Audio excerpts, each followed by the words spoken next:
Bismillah ar-Rahman ar-Rahim. Assalamu alaikum everyone and welcome to Divine Allegiance, and I'm your host Maulana Baig. Thank you for joining us. It has been a great 3 weeks since we started, and we are excited about it. And we have a lot of comments from all of you who are listening out there, and we thank you for all the love that you're showing. This is a new experience for me myself. I have been an educator since 1989, and I've been learning and teaching in the Hausa, and been a teacher in the Hausa for many years. But doing this online show has been a new thing, and I think Allah has guided me to this, and I really want to invest my time in this in order that whatever I can do in order to teach and to educate whoever and whoever is listening, it is a pleasure and it is an honor. And thank you for all the love that you're showing, all the people who are out there, and we hope to grow. And if you also can encourage others to listen in, we want to teach and we want to educate and we want to learn also. So we are talking about Imam Mahdi, and we're talking about the second condition regarding Imam Mahdi, which is the marifat of the Imam, meaning knowing the Imam and knowing the Imam deeply. By knowing the Imam, what it means is that we need to know what the Imam stands for, what he's about, so that when he does come, we look at the things that matter. Imam's coming back is a test for everyone. It is a test. It's a trial. It's not a trial for the Imam. It's a trial for everyone else, especially believers. Believers are going to go through trials in trying to recognize the Imam and stand with him. Many people are going to go away from the Imam. They are going to leave the Imam because the idea or the image they had of the Imam was different than what they had been taught. And because of that, it is sort of like when they come to the Imam, they will think it's the Imam, but when they come to him, they'll see that the Imam is not what they expected him to be. So they will leave the Imam. In Hadith we have many people will oppose him, will fight him. The Imam will have to kill them and get rid of them. And this is the situation of people who are close to the Imam, meaning the Shias of the Imam. We're not talking about outsiders. We're talking about people who are close. So really, one of the important issues in the absence of the Imam is to prepare ourselves to have the right ideas, to have the right ideology, to have the right principles of looking and deciphering right from wrong. How do we view things and how do we judge others? When we truly look at the principles that we hold inside of ourselves, you will see that they are really not Islamic. Has nothing to do with what Islam had to tell us.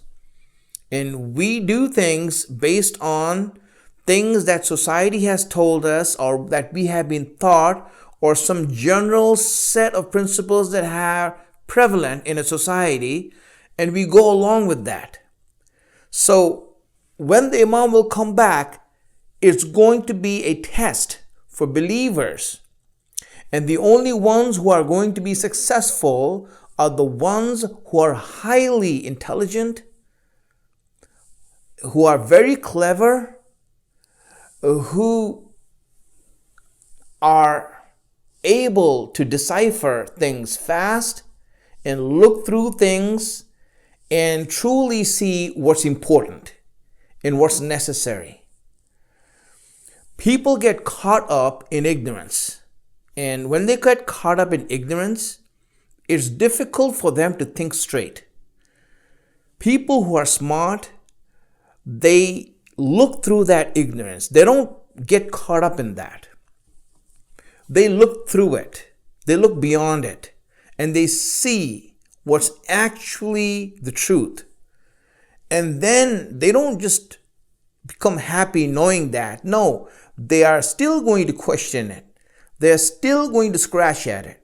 They're still going to say, no, what is the better form? How can I get deeper? How can I go in more? You see, this attitude is the attitude of a student of Islam, and it's the attitude of someone who's going to recognize the Imam. We have to be that sort of a person, that I'm not just happy with what I hear, with whatever is being said. I want to know more. I want to see more. And even if I have accepted something based on my logic and reasoning, I still want to debate it and find out deeper. I cannot be happy with just ordinary.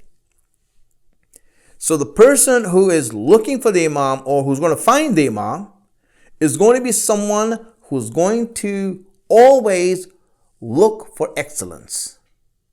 They're looking for perfection. They're looking to go all the way deep and not be happy with what it has. They will always question. They'll never just be happy, oh, I know now and I heard now and that's enough. It doesn't work that way with them. So we have to be people who are smart. And those smart people are the ones who look towards that. The general principle that you have to understand is that Imam who's coming back is going to be a perfect human being. Yes, he will have the qualities of a human being at the highest level, at the peak of those qualities. He's not going to be the perfect Arab. He is not going to be a representation of one group. No, he's going to be a perfect human. And a human is what makes us all one. We are all humans. Everyone, no matter what background, language, everything you come from, you're a human being. What makes you human is what makes us one. Now, what happens after that is all incidental and irrelevant in the realm of human greatness. If you want to be a great human, you want to be a great believer, you want to be excellent in the fact that you are a creation of Allah. So the thing that makes you Allah's creation, the thing that makes you a human, the thing that makes you a believer and a servant of Allah is, and those qualities, those are what we should be looking at, focused on, and running after. We can't just be looking at certain things and irrelevant things or incidental things. But a lot of times we get into that because society and the society that we live in really makes us think in those terms. And this is going to be a trial for believers when the Imam will come back, because his existence and his presence and his coming back to us is going to test all of those prejudices and those wrong ideas that have been held by believers. And it's at that time when a person, when he's tested and when he sees that this is something that I don't agree with or I never agreed with, am I going to agree with the Imam in spite of the fact that I was grown up to disagree with this? You see, this is a point, is a problem for many people. And you can see that in people. And how they are not prepared, really not prepared, to accept an imam that they thought that would be different. For example, I'll tell you a story. A story that, I was with an ex-scholar. I mean, ex meaning that's someone, So a scholar. And that one, there were a few of us sitting together and having a discussion. And the subject of the discussion we were having was the Dhuhur, or the coming of Imam Mahdi. Now, as we were discussing different things regarding that, I just raised a subject, just out of the blue, nothing. I just wanted to see. I was curious because I have my research and I've done my research on this, but I just want to see the different opinions to bounce off what I've been thinking about with others and wanted to see what's going on. So I raised a point and asked the scholars present that, do you think that the Imam could be a colored person, a black skin? I just raised it. I said, like that. Maybe, they have done some research on it and they might be able to enlighten me. I did my research and I wanted to see, what they would say, just to get an input. And really, it was a bit shocking for me to hear this from, people who are learned. Now, it's one thing you hear from normal people, ordinary people. They go on their prejudices and that's about it. That's all they care about. And you know what? It really doesn't matter what they think. And in fact, that's one of the things that they have to worry about. Being that simple-minded person, they might end up standing up opposing the Imam. The normal people I'm talking about. But a scholar, obviously, has learned the principles of Islam and knows about what Allah wants, has read the Quran, read Hadith, So I asked this question, is it possible? What do you all think? You think that the Imam could be black? I'm not saying he is or not. That's not even the issue right now. It's about attitude. It's about perception. That's the important thing right now. I say, could the Imam be black? And the answer was impossible. Why do you think it's impossible? You could say that most probably not or something like that, but I'd say impossible? What do you mean impossible? And now, if the answer was bad, then the explanation of the answer is going to get worse. Because to explain that, you can say a horrible answer, to explain that, they said that, no, the Imam is going to be a perfect human. And he cannot have any defects. So obviously, you know where this is going. And I was like just dumbfounded to even think that, wow, this is a group of scholars thinking like this. And it's deep, my friends. It goes very deep. The issue is not even the fact that the Imam is going to be dark skinned or light skinned or what. That's not irrelevant. It's not irrelevant. That's irrelevant. The relevant issue is that what is my attitude and what is my outlook to whatever the Imam is? Does it matter? And in what way is this against human imperfection to be something that Allah has made? Does human perfection have anything to do with things that Allah has done? Or is it about what we have done and accomplished and achieved through our choices? The color of the skin is not a choice a human being makes. It is the creation of Allah. What does that have anything to do with human perfection? In an explanation of that, they went forward, they said that, well, no, we have to look at it from the view of the people, that the people should be accepting it. It should be acceptable to the people. I said, when did that ever become a principle in Allah's religion ever? In every prophet that came here, they challenged every ignorance human beings had in history. Everywhere there is prejudice and ignorance, Allah has challenged those ignorances and has brought it as a trial upon the people to break those idols that have been made in their hearts and minds.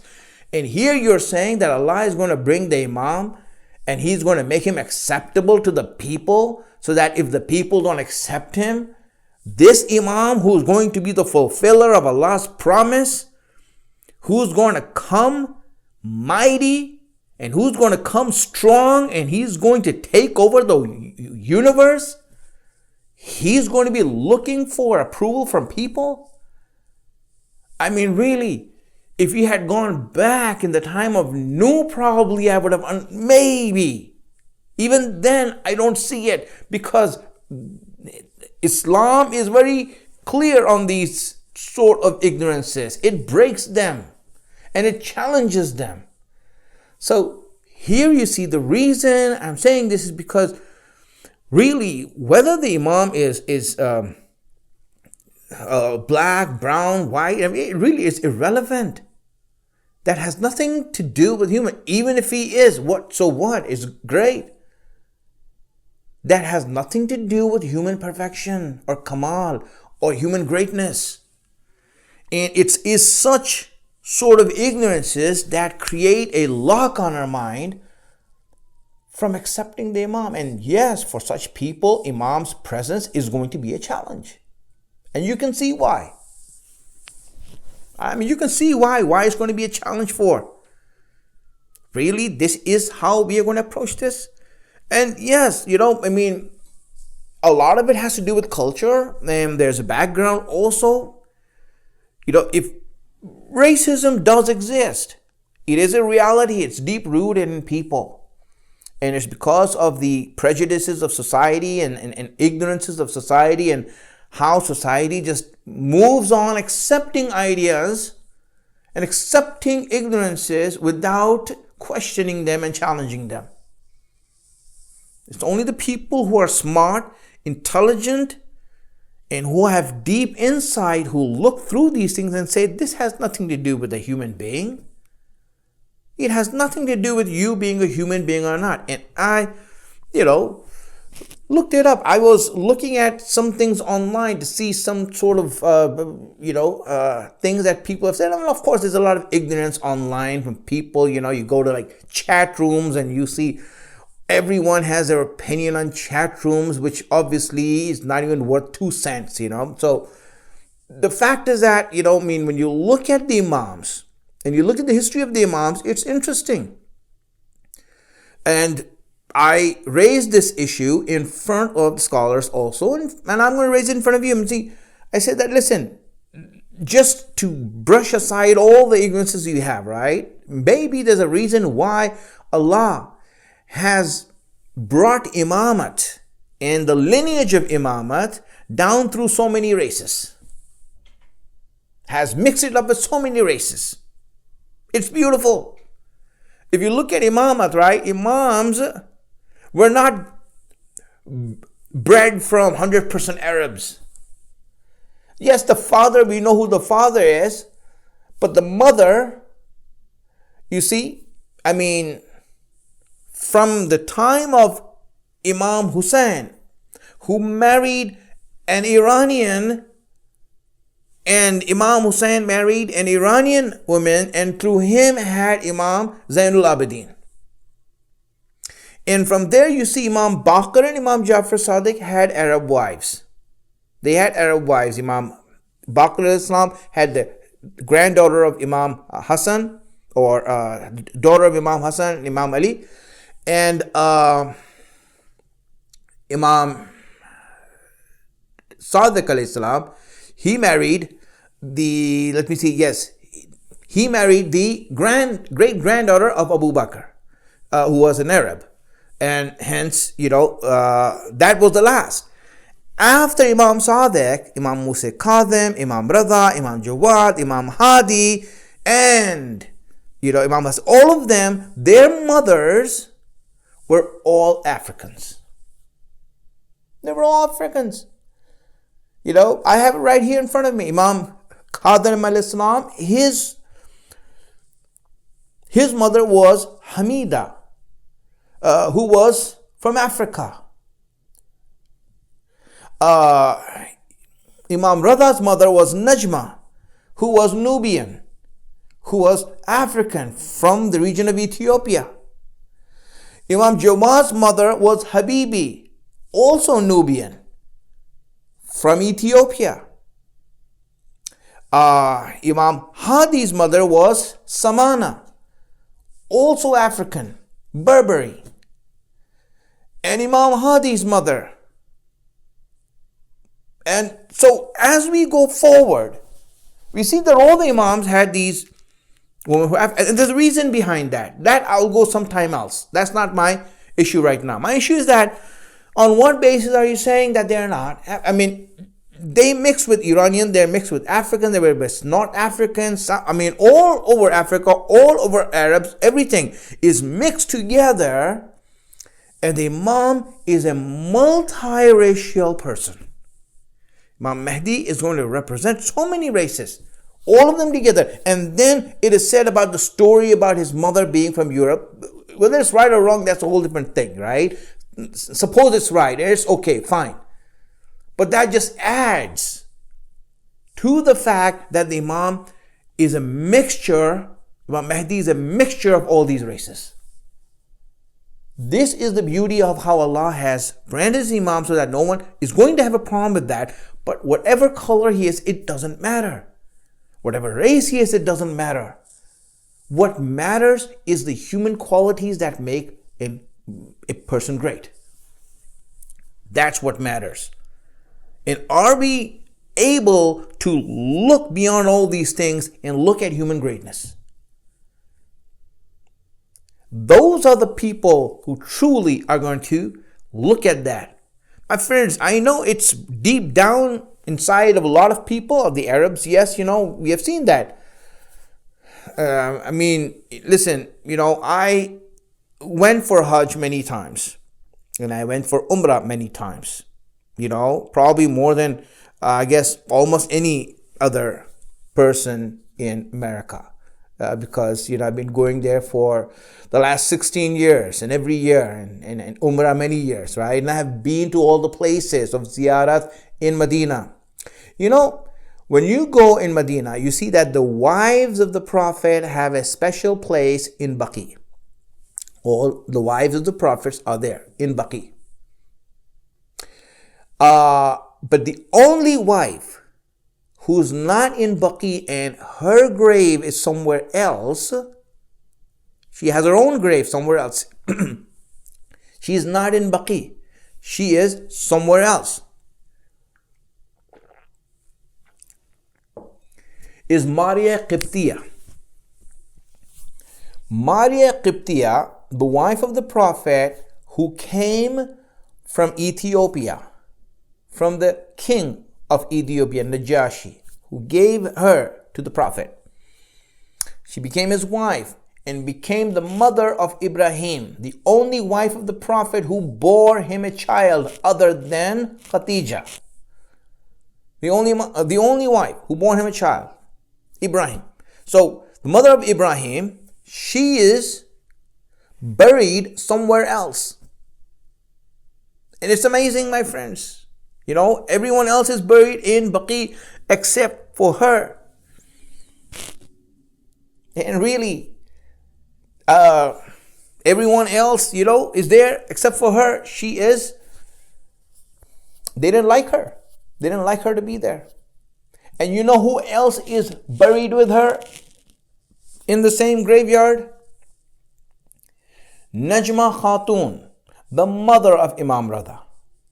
The mother of Imam Rada, who happens to be African. She's also buried there, next to her. And when we go for ziyarat, we go to those graves over there because they are Africans. And put them out there, in that place. When you look at this, you see it's not about this race or that race. This is not the issue here. The issue is about our attitude. Are we really that gullible?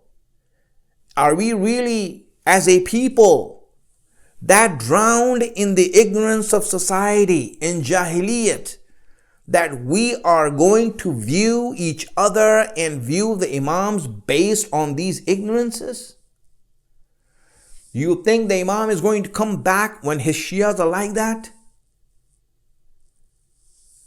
Truly, the Shias have to grow out of these ignorances, these prejudice that makes us small. We have to get out of this. If you don't get out of that, it's not going to happen. It is one of those, if you, in preparation of the Imam, I'm telling you, the Sunday school idea of the preparation of the Imam that you hear from centers and from these type of things, which I truly look at that and say it is a disservice to the Imam when they speak of such truly simplistic ideas regarding the coming of the Imam, when we need to speak about the real things that we have to grow up in and that we have to gain in order for the Imam to come back to us. We have to work on these things. This is really important for us. And if the idea of scholars, and I'm not saying scholars, just those 3 scholars that I was sitting with had those ideas. It's not important who they are. The fact is that we want to learn. We want to grow up. And we want to become mature so that we can get the Imam to come back here. If we don't start looking at each other like that. Just one point I'll make since I have a few minutes, right? I told you that the Imams, all of these Imams had African wives. Now, it's not a matter of choice, my friends. Sometimes it might be. But really, don't think that the Imams chose, African wives like that. It has nothing to do with that. The reasons the Imams could not marry anyone else was because no one else was ready to give their daughters to the Imams. Because the Imam and having a relationship with the Imam was too dangerous. You have a relationship, if your daughter is married to the Imams, then you have to deal with Harun Rashid or Mutawakkil Abbasi or Abdul Malik ibn Marwan. You got to deal with them because you're related to the Imam. You will be in trouble. None of the Shias wanted to give their wives.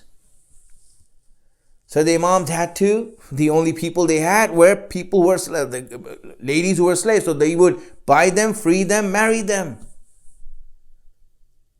If the Shias would look at the Imams, they're lonely, they need a wife, they wouldn't even come forward to give them a wife.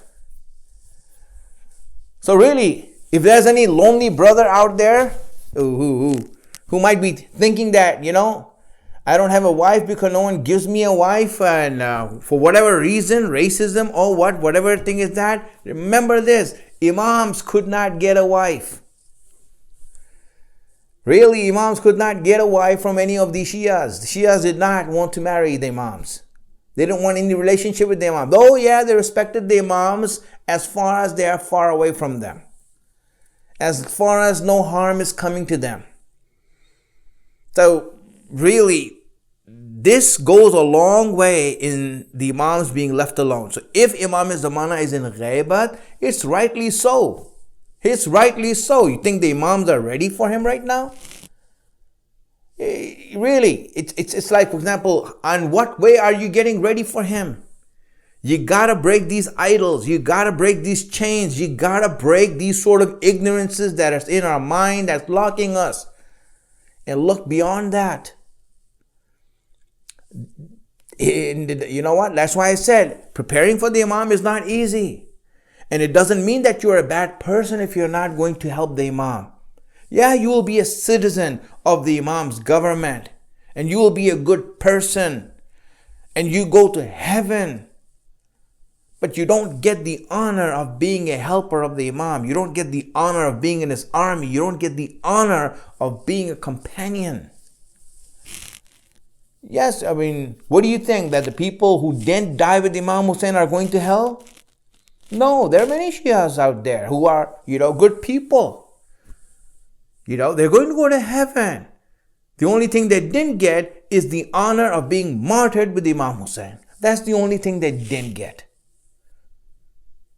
And so it all depends on what we want. Do we want to be the helper of the Imam and the companion? So let's do it. These are the things. Well, folks, I'm out of time. And again, as I said, thank you for all the love that you're showing in the comments. And we want to get it out to all the people. And this is about education and teaching and opening our minds. And really, we want to have real talk here. We're not here to just sugarcoat anything, but really understand Islam and really understand the religion of Allah thoroughly and with a deep insight. So I thank you all for watching, and we hope to see you next time. This has been Divine Allegiance, and I'm your host, Maulana Baig. Thank you. Until next time. Wassalamu alaikum wa rahmatullahi wa barakatuh.